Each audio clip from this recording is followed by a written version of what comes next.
संगत जी साहिबजादे तां इन्नी भगती वाले इन्नी बंदगी वाले ने उन्हां दस दिता भी भगती च शक्ति किवें जे बंदगी करांगे तो साडा मन इथों करड़ा किवें हो सकता है, इस कलयुग नूं किवें जित्तिया जा सकता है। ठीक है सागत पुरुष अपना जोर लाउंदा है पर संत पुरुष उस जोर नूं कट के रख दिंदा है। सूरा सो पहचानी है जो लरै दीन के हेत पुरजा पुरजा कट मरै कब ना छाड़े खेत। तीसरा वचन आप पढ़ते हैं जा को हर रंग लागो इस युग में सो कहियत है सूरा। आत्म जड़ सगल बस ताक है जा का सतगुर पूरा। हुण ये जिहड़े तीन आपां गुरु साहब दे उपदेश शब्द पढ़े आ इन्हां दे जदों बाहरी अर्थ करदे हां इदां जापदा है भी सतगुरु महाराज सानू समझाउंदे आ कि जे तू भाई सूरमा है तू योधा है ते तैनू जंग दे मैदान विच पैर पछा नहीं करना चाहिए। चाहे शरीर पुरजा पुरजा हो जाए टुकड़े टुकड़े क्यों ना हो जाए पर तैनू मैदान दे विचों पछा नहीं हटना चाहिए। ते फिर जेड़ा वचन पढ़िया खालसा सोई जो करे नित जंग भी खालसा वही है जिहड़ा रोज जंग करे युद्ध करे। इहदा हुण ये भाव ना ले लेना भी आपां जे खालसे बनांगे तो रोज किसी नाल लड़ना है, अज इस नाल लड़िया कल किसी होर नाल लड़िया, इहदा ये भाव थोड़ा है। ते जिहड़ा वचन है पुरजा पुरजा कट मरै कब हो ना छाड़े खेत। जे प्रतख भी कदे इहो जिहा समा आया तो साध संगत इतिहास इस गल का गवाह है कि बाबा अजीत सिंह जी बाबा जुझार सिंह जी उन्हां दा शरीर शाननी हो गया सी, टुकड़े टुकड़े हो गया सी पर उन्होंने अपना चलन जंग के मैदान तो पछा नहीं किया। किहड़ा वो शस्त्र है जिहड़ा उन्हां दे शरीर ते नहीं लग्या, गोली नहीं लगी, तीर नहीं लग्या, नागनी नहीं लगी, वर्षी नहीं बजी। भाव किहड़ा शस्त्र है जिहड़ा नहीं वजया वैरी ने हर एक जोर ला लिया पर फिर भी सूर में योधियां दे जो तक श्वास चले आप जी ने डट के मुकाबला किया। अंत में शरीर शाने हो गया फिर जंग के मैदान दे विच शहीदी पाई।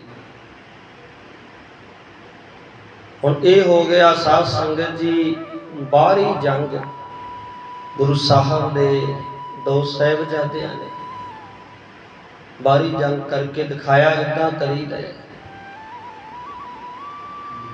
अंदरला जिहड़ा जंग है वो भी उन्होंने फतेह की। हुण जिहड़े दो छोटे साहिबजादे शहीद होए आ उन्होंने तलवारां चक के जंग नहीं कीता पर अंतरीव तौर ते उन्होंने जंग के मैदान च फतेह हासिल की।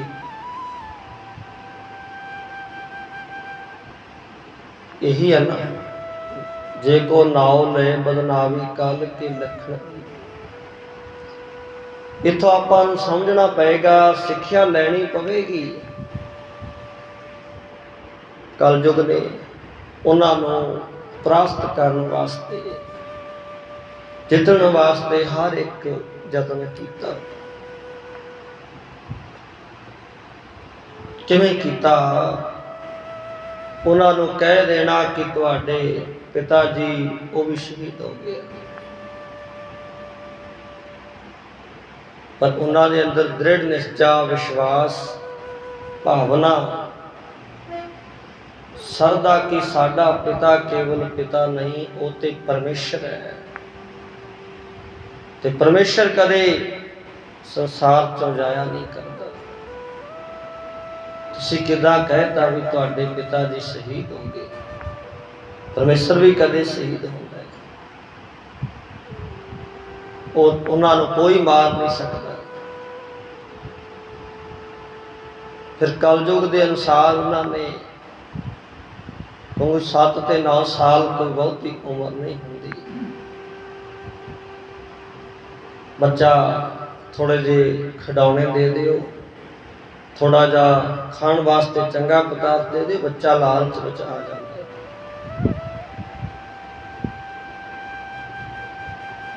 पर साध संगत देखो, उन्होंने भी 7 ते 9 साल उन्होंने टाइमां दे विच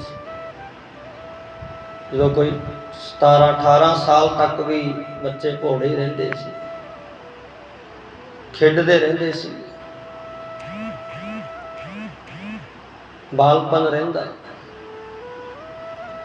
पर साध संगत जी, उस साहिबजादियां नूं लालच दिता गया, अगर तुसी इस्लाम कबूल करदे हो ते असीं तुहानूं बादशाह नूं कह के किसी देश का राज दे देंगे, तुसी राजे बन के रहोगे। कलयुग का लक्षण है, अंदर एक लालच पैदा करना, आपां ते राजे बनांगे, हुक्म चलेगा।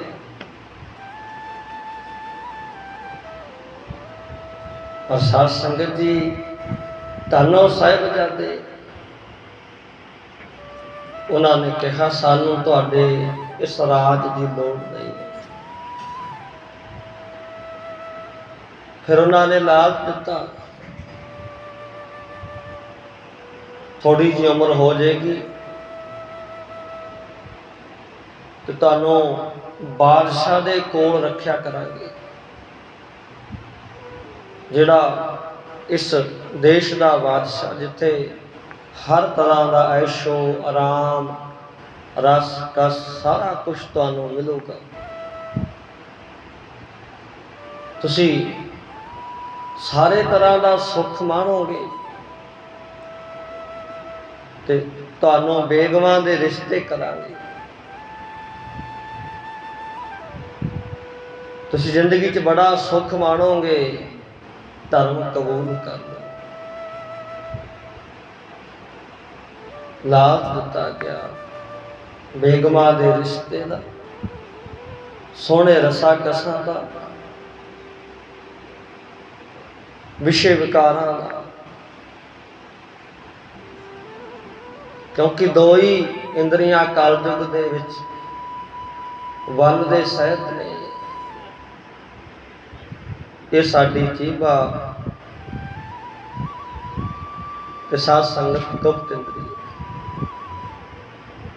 जो कलयुग ने कहा मैं इन्हां दे वस करके सारे संसार नूं अपने वस करांगा। और साहिबजादे तां इन्नी भगती वाले, इन्नी बंदगी वाले ने, उन्हां दस दिता भी भगती च शक्ति किवें। जे बंदगी करांगे तो साडा मन इथों करड़ा किवें हो सकता है, इस कलयुग नूं किवें जित्या जा सकता है। ठीक है, सागत पुरुष अपना जोर लाउंदा है, पर संत पुरुष उस जोर नूं कट के रख दिंदा है। इस करके ਲਾਲਚ ਦਿੱਤਾ ਸੋਹਣੇ ਸੋਹਣੇ ਪਦਾਰਥਾਂ ਦਾ, ਮਿੱਠੇ ਮਿੱਠੇ ਰਸਾਂ ਦਾ। ਪਰ ਉਹਨਾਂ ਸਾਹਿਬਜ਼ਾਦਿਆਂ ਨੇ ਉਹਨੂੰ ਵੀ ਠੋਕਰ ਮਾਰਤੀ। ਸਾਨੂੰ ਇਹ ਨਹੀਂ ਚਾਹੀਦਾ, ਸਾਨੂੰ ਜ਼ਰੂਰਤ ਨਹੀਂ ਤੁਹਾਡੇ ਝੂਠੇ ਰਸਾਂ ਦੀ, ਸਾਨੂੰ ਜ਼ਰੂਰਤ ਨਹੀਂ ਤੁਹਾਡੇ ਝੂਠੇ ਰਿਸ਼ਤਿਆਂ ਦੀ, ਜਿਨ੍ਹਾਂ ਦੀ ਭਾਵਨਾ ਜਿਵੇਂ ਸ਼ਬਦ ਪੜ੍ਹਦੇ ਆ। ਕਿਹਾ ਸਾਨੂੰ ਜ਼ਰੂਰਤ ਨਹੀਂ ਤੁਹਾਡੇ ਰਾਜ ਦੀ, ਜੋ ਰਾਜ ਦੇਹ ਤਾਂ ਕਵਨ ਵਡਾਈ, ਜੋ ਭੀਖ ਮੰਗਾਵਾ ਹੈ ਤਾਂ ਪ੍ਰਾਪਤ ਜਾਏ। ਈਸ਼ਵਰ ਰਾਜ ਦੇਵੇਗਾ ਤਾਂ ਕੀ ਵਡਿਆਈ ਆ, ਤੁਹਾਡਾ ਹੀ ਜਸ ਹੋਵੇਗਾ, ਤੁਹਾਡੇ ਸੇਵਕ। ਭੀਖ ਮੰਗਾ ਲਏਗਾ ਤਾਂ ਵੀ ਕਹਿਣਗੇ ਤੇ ਤੁਹਾਡੇ ਹੀ ਸੇਵਾਦਾਰ ਹੈ, ਤੇ ਸਾਡਾ ਕੁਛ ਘੱਟ ਨਹੀਂ ਜਾਂਦਾ। ਪਰ ਇੱਕ ਵਚਨ ਜਿਹੜਾ ਉਹਨਾਂ ਨੇ ਭਗਤ ਦੱਸਦੇ ਆ ਗੁਰਬਾਣੀ 'ਚ, ਤੂੰ ਹਾਰ ਭਜ ਮਨ ਮੇਰੇ ਪਦ ਨਿਰਵਾਣ। ਇਹ ਚੀਜ਼ਾਂ ਤੇ ਮੱਥੇ ਦੇ ਲੇਖ ਦੀਆਂ ਨੇ, ਕਰਮਾਂ ਦੀਆਂ ਨੇ। ਪਰ ਮਨ ਤੂੰ ਪਰਮਾਤਮਾ ਦਾ ਭਜਨ ਕਰ, ਪਰਮਾਤਮਾ ਦਾ ਸਿਮਰਨ ਕਰ, ਬੰਦਗੀ ਕਰ। ਉਹਦੀ ਨਿਗਾਹ 'ਚ ਤੇਰੀ ਪਦਵੀ ਉੱਚੀ ਹੋ ਜਾਏਗੀ, ਉਹਦੀ ਨਿਗਾਹ ਵਿੱਚ ਤੂੰ ਪ੍ਰਵਾਨ ਹੋ ਜਾਏਗਾ, ਤੇ ਪਰਮਾਤਮਾ ਕਿਸੇ ਤਰ੍ਹਾਂ ਦੀ ਕਮੀ ਤੈਨੂੰ ਛੱਡਦਾ ਹੀ ਨਹੀਂ। ਸਾਧ ਸੰਗਤ ਫਿਰ ਉਹਨਾਂ ਨੇ ਇਨਕਾਰ ਕਰ ਦਿੱਤਾ ਸੀ। ਉਹਨਾਂ ਨੂੰ ਕਿਹਾ ਗਿਆ ਸੀ ਤੁਸੀਂ ਨਹੀਂ ਮੰਨਦੇ, ਤੇ ਕਾਜ਼ੀਆਂ ਨੂੰ ਕਹਾਇਆ ਗਿਆ ਵੀ ਜੇ ਇਸਲਾਮ ਵੀ ਨਹੀਂ ਕਬੂਲ ਤੇ, ਜੇਕਰ ਇਹ ਸਲਾਮ ਵੀ ਨਹੀਂ ਕਰਦੇ, ਵਜੀਦ ਖਾਨ ਨਹੀਂ ਝੁਕਦੇ ਸ਼ਰਅ ਦੇ ਅੱਗੇ, ਤਾਂ ਫਿਰ ਇਹਨਾਂ ਨੂੰ ਕੀ ਸਜ਼ਾ ਦਿੱਤੀ ਜਾਵੇ। ਆਪ ਵੀ ਸਾਰਾ ਕੁਛ ਕਰ ਕਰਾ ਕੇ ਕਾਜ਼ੀਆਂ ਤੋਂ ਕਹਾਇਆ ਕਿ ਇਹਨਾਂ ਨੂੰ ਨੀਹਾਂ ਵਿੱਚ ਚਿਣ ਕੇ ਸ਼ਹੀਦ ਕੀਤਾ ਜਾਵੇ, ਤਾਂ ਕਿ ਅੱਗੇ ਤੋਂ ਕੋਈ ਸਾਡੀ ਸ਼ਰਅ ਦਾ ਨਿਰਾਦਰ ਨਾ ਕਰੇ। ਪਰ ਉਹਨਾਂ ਦੀ ਉਹ ਸ਼ਰਅ ਵੀ ਝੂਠੀ, ਕਿਉਂਕਿ ਸਾਧ ਸੰਗਤ ਜੀ ਇਹ ਕਾਨੂੰਨ ਜਿਹੜਾ ਹੈ 7 ਤੇ 9 ਸਾਲ ਦੇ ਬੱਚੇ ਨੂੰ ਕੋਈ ਵੀ ਸਜ਼ਾ ਨਹੀਂ ਸੁਣਾ ਸਕਦਾ, ਕਿਉਂਕਿ ਬੱਚਾ ਨਾਦਾਨ ਹੁੰਦਾ ਹੈ, ਇਸ ਉਮਰ ਦੇ ਵਿੱਚ ਅਣਜਾਣ ਹੁੰਦਾ ਹੈ, ਉਹਨੂੰ ਸਜ਼ਾ ਨਹੀਂ ਹੋ ਸਕਦੀ। ਇਸੇ ਕਰਕੇ ਵਜੀਦ ਖਾਂ ਬੜਾ ਸ਼ਤਰ ਦਿਮਾਗ ਵਾਲਾ ਸੀ। ਉਹਨੇ ਮਲੇਰ ਕੋਟਲੀ ਨੂੰ ਕਿਹਾ ਸੀ ਕਿ ਤੇਰੇ ਭਰਾ ਨਾਰ ਖਾਨ ਗੁਰੂ ਗੋਬਿੰਦ ਸਿੰਘ ਮਹਾਰਾਜ ਨੇ ਤੀਰ ਮਾਰਿਆ ਸੀ, ਉਹਦੀ ਮੌਤ ਹੋ ਗਈ ਸੀ, ਤੇ ਆਪਣਾ ਬਦਲਾ ਹੁਣ ਲੈ ਸਕਦਾ ਹੈ। ਦੋਵੇਂ ਜਿਹੜੇ ਸਾਹਿਬਜ਼ਾਦੇ ਆ, ਇਹਨਾਂ ਨੂੰ ਜੋ ਵੀ ਸਜ਼ਾ ਦੇਵੇਗਾ ਦੇ ਦੇ, ਇਹਨਾਂ ਨੂੰ ਲੈ ਜਾਓ। ਪਰ ਸਾਧ ਸੰਗਤ ਅੱਗੋਂ ਫਿਰ ਉਸ ਮਲੇਰ ਕੋਟਲੀ ਨੇ ਕਿਹਾ ਸੀ, ਕਹਿੰਦੇ ਜਿਹੜਾ ਔਰਤ ਅਤੇ ਬੱਚਿਆਂ ਦੇ ਉੱਤੇ ਹੱਥ ਚੱਕ ਕੇ ਆਪਣਾ ਬਦਲਾ ਲੈਣਾ ਚਾਹੇ, ਉਹ ਕਦੇ ਸੂਰਮਾ ਨਹੀਂ ਹੁੰਦਾ, ਉਹ ਕਦੇ ਮਰਦ ਨਹੀਂ ਹੋਇਆ ਕਰਦਾ।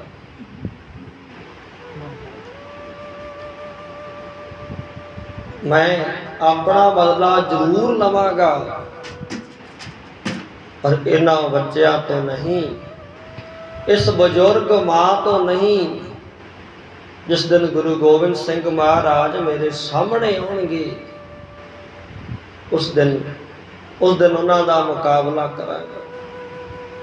ਉਹਦਾ ਇੱਕ ਕਹਿਣ ਦਾ ਭਾਵ ਸੀ ਕਿ ਜਦੋਂ ਜੰਗ ਦੇ ਮੈਦਾਨ 'ਚ ਜੰਗ ਹੋਏਗਾ, ਉਦੋਂ ਬਦਲਾ ਲਿਆ ਜਾਂਦਾ ਹੈ, ਬੱਚਿਆਂ ਤੇ ਔਰਤਾਂ ਤੇ ਜ਼ੁਲਮ ਕਰਕੇ ਨਹੀਂ। ਪਰ ਵਜ਼ੀਰ ਖਾਨ ਨੂੰ ਇਹ ਗੱਲ ਬੜੀ ਚੁਭੀ,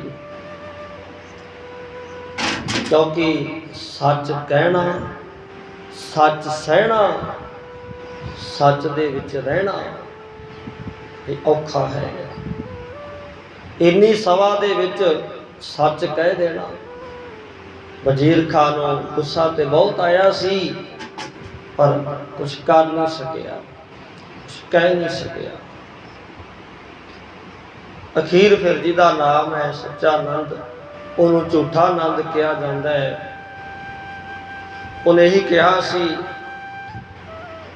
ਕਿ ਜੋ ਭੁਜੰਗ ਹੁੰਦਾ ਹੈ, ਸੱਪ ਹੁੰਦਾ ਹੈ, ਉਹਦੇ ਜਿਹੜੇ ਬੱਚੇ ਨੇ ਉਹਨਾਂ ਨੂੰ ਵੀ ਛੱਡਣਾ ਨਹੀਂ ਚਾਹੀਦਾ। ਤੇ ਸਾਧ ਸੰਗਤ ਪਰਖ ਵਾਸਤੇ ਸਾਹਿਬਜ਼ਾਦਿਆਂ ਨੂੰ ਇਹ ਪੁੱਛਿਆ ਸੀ ਕਿ ਜੇ ਅਸੀਂ ਤੁਹਾਨੂੰ ਛੱਡ ਦਈਏ, ਤੁਹਾਨੂੰ ਛੱਡ ਦਈਏ, ਤੁਸੀਂ ਜਾਓ, ਤੁਸੀਂ ਕੀ ਕਰੋਗੇ?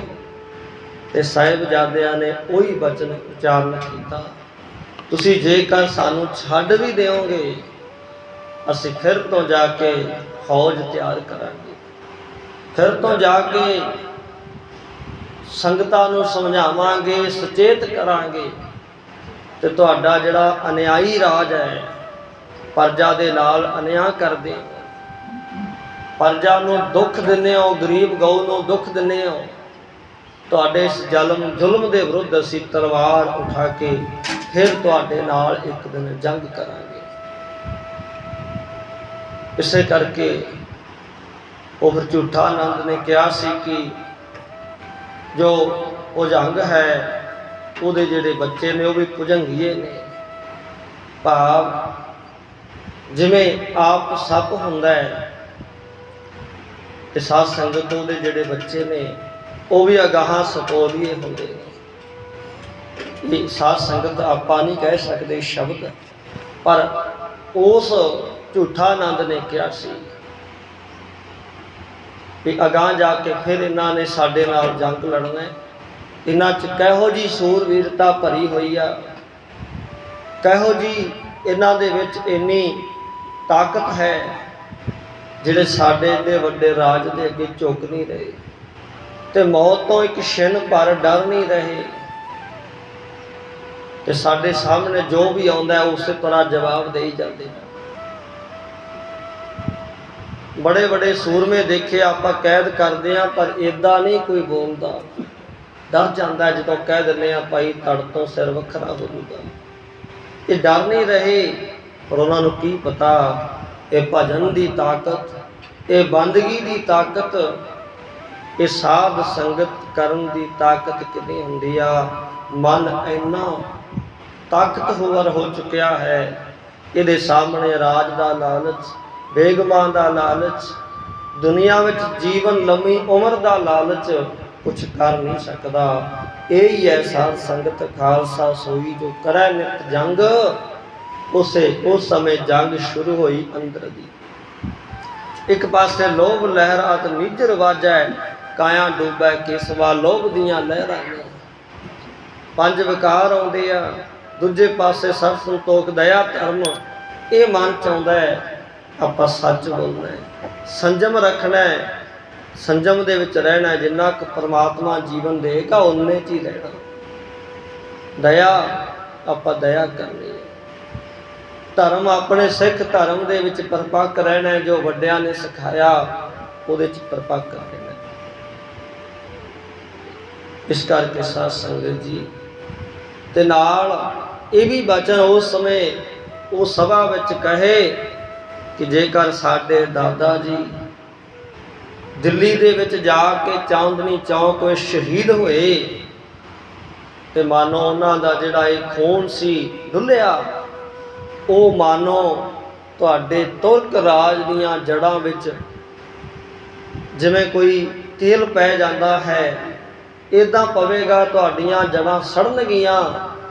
ਤੇ ਜੇ ਤੁਸੀਂ ਸਾਨੂੰ ਵੀ ਸ਼ਹੀਦ ਕਰਦੇ ਹੋ ਨਾ, ਤੇ ਸਾਡੀ ਸ਼ਹੀਦੀ ਇੱਦਾਂ ਹੋਵੇਗੀ ਕਿ ਜਿਵੇਂ ਮਾਨੋ ਤੇਜ਼ ਹਵਾ ਚੱਲਦੀ ਹੋਵੇ। ਜਦੋਂ ਅੱਗ ਬਲਦੀ ਹੋਵੇ, ਉੱਪਰੋਂ ਤੇਜ਼ ਹਵਾ ਚੱਲੇ, ਤੇ ਉਸ ਅੱਗ ਨੂੰ ਬਹੁਤਾ ਤੇਜ਼ ਕਰ ਦਿੰਦੀ ਹੈ। ਦੇਖਿਓ, ਸਾਨੂੰ ਸ਼ਹੀਦ ਕਰ ਦਿਓ, ਕੋਈ ਗੱਲ ਨਹੀਂ, ਪਰ ਤੁਹਾਡੀਆਂ ਜੜ੍ਹਾਂ ਜਿਹੜੀਆਂ ਨੇ ਉਹ ਛੇਤੀ ਸੜ ਜਾਣਗੀਆਂ, ਖਤਮ ਹੋ ਜਾਣਗੀਆਂ। ਸਾਧ ਸੰਗਤ, ਸੰਤ ਦਾ ਕਿਹਾ, ਭਗਤ ਦਾ ਕਿਹਾ ਕਦੇ ਬਿਰਥਾ ਨਹੀਂ ਜਾਇਆ ਕਰਦਾ। ਤੇ ਆਪ ਜੀ ਨੂੰ बड़े बेरहमी दिल दे नाल ये प्रसंग सारे वड्डे ने आपां ते टूक मात्र प्रमाण लिया। नीहां च चिण के शस्त्र दे नाल भी शहीद किया गया। भुख ते दा दुख देना चाहया, पर जिहड़े नूरी परमात्मा दे साहिबजादे आ उन्हां नूं ये चीज़ां अपने धर्म तो नहीं दिखा सकदियां। इस करके आप अडोल रहे ते शहीद हो गए, पर उस जुल्मी राज अगे चुके नहीं। सिक्ख्या दे गए, हज़ारां लखां करोड़ां नूं सिक्ख्या दे गए कि भाई धर्म पहला है ते शरीर मगरों, गुरु की मर्यादा पहला है, शरीर मगरों। असी सिੱਖੀ धर्म दे विच रहना है तां साध संगत ये भी एक जंग है, अंदर दी जंग है। हुण इस संसार दे विच ये भी एक जंग है। एक पासे साध संगत कलयुग दा भयानक समा है भी केस नहीं रखने,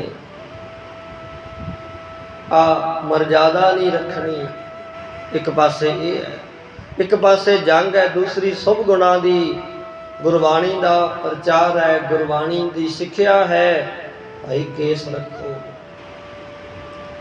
एक पासे है गुरु दी बाणी नहीं पढ़नी, मन च कलयुग दा वासा, दूजे पासे मन आउंदा है आपां गुरबाणी पढ़ांगे, सत संगत करांगे, गुरु घर आवांगे, उठांगे, इशनान करांगे, सेवा करांगे। इत्थे तां साध संगत यही जंग है। जे आपां गुरु चरनां च आ गए, पहुँच गए, इत्थे आके सेवा सिमरन कर लिया, समझो असीं फतेह हासिल कर ली है। इसे करके साध संगत जी समझाउंदे ने भाई जो कोई नाम लैंदा है ਉਹਦੀ चाहे कलयुग बदनामी करना चाहता है, ये कलयुग का लक्षण है। पर साध संगत जो ईश्वर नाल है, परमात्मा नाल है, तो भाई कोई ਉਹਦਾ वाल विंगा भी नहीं कर सकता। इस करके जे को सत करे सो चीज़ै, जे कोई सत बोलता है उन्होंने चाहते ने इन्हों आपां नुकसान करिए, छिज दईए, नाश करिए, पर वो कदे खत्म नहीं होंदे। जिहड़े सच ते पहरा दिंदे आ वो साहिबजादे ते अज भी अटल है, वो ते जुगो जुग अटल रहणगे। तो इस करके तप कर तप ना होई, कहंदे भाई तप दे जिथे तप करदा कोई वो तप नहीं होण दिंदा कलयुग। पर फिर भी ऐसे संत ने, महापुरख ने, जिहड़े मन नूं मार के तपस्या करदे आ, भजन करदे आ, बंदगी करदे आ। ਇਹੋ ਜਿਹੇ ਜਿਹੜੇ ਧਰਮੀ ਲੋਕ ਹੈ, ਭਜਨ ਬੰਦਗੀ ਵਾਲੇ ਲੋਕ ਹੈ, ਉਹਨਾਂ ਦੇ ਆਸਰੇ ਹੀ ਧਰਤੀ ਖੜੀ ਹੋਈ ਹੈ, ਨਹੀਂ ਤੇ ਕਿਦੋਂ ਦੀ ਡੋਲ ਜਾਂਦੀ। ਇਸ ਕਰਕੇ ਜੇ ਕੋ ਨਾਉ ਲਏ ਬਦਨਾਮੀ ਕਲ ਕੀ ਲਖਣੀ। ਚਾਹੇ ਭਾਈ ਕਲਯੁਗ ਦਾ ਨਿਯਮ ਹੈ, ਕੋਈ ਨਾਂ ਲੈਂਦਾ ਉਹਦੀ ਬਦਨਾਮੀ ਕਰਨ ਦਾ ਯਤਨ ਕਰਦੇ ਆ, ਕਲਯੁਗ ਦੇ ਲੱਛਣ ਹੈ। ਪਰ ਭਾਈ ਆਪਾਂ ਤੇ ਭਜਨ ਕਰਨਾ ਹੈ, ਆਪਾਂ ਤੇ ਸਤ ਸੰਗਤ ਕਰਕੇ अपने जीवन को ही संवारना है। सतगुरु साहब कृपा करन, बख्शिश करन, जो भी भाव महात्मा साडे सारिਆਂ ਦੇ ਮਨਾਂ 'ਚ बसन। सो विचार करदे तो बेअंत फुलां दी खिमा सुनो साध संगत ते सतगुरु महाराज बख्शण जोग ने। दास खिमा दा जाचक है जी, जे को सत करे सो चीजै, तप कर तप ना होई। जे को नाओ ले बदनावी कल के लखण एई। वाहिगुरू जी का खालसा, वाहिगुरू जी की फतेह। वाहिगुरू वाहिगुरू।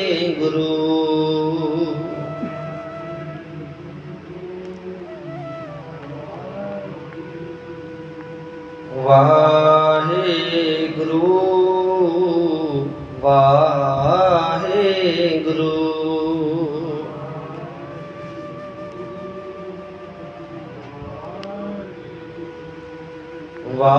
वाहिगुरू वाहिगुरू।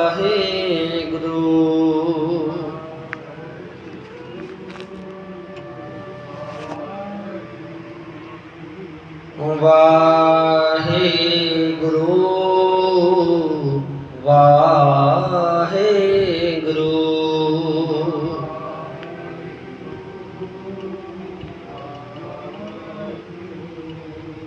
वाहिगुरू ਵਾਹਿਗੁਰੂ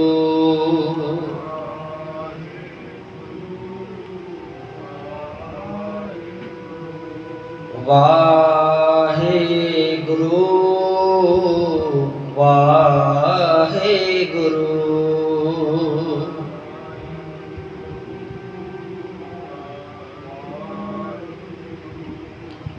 ਵਾਹਿਗੁਰੂ ਵਾਹਿਗੁਰੂ ਵਾਹਿਗੁਰੂ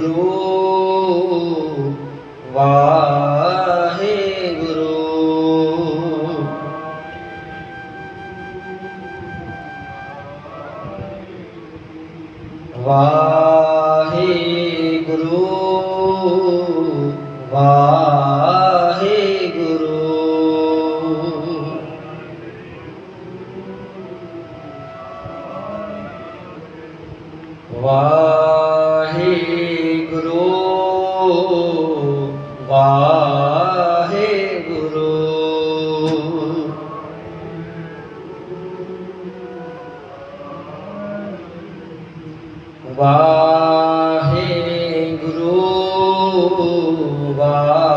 ਵਾਹਿਗੁਰੂ ਵਾਹਿਗੁਰੂ ਵਾਹਿਗੁਰੂ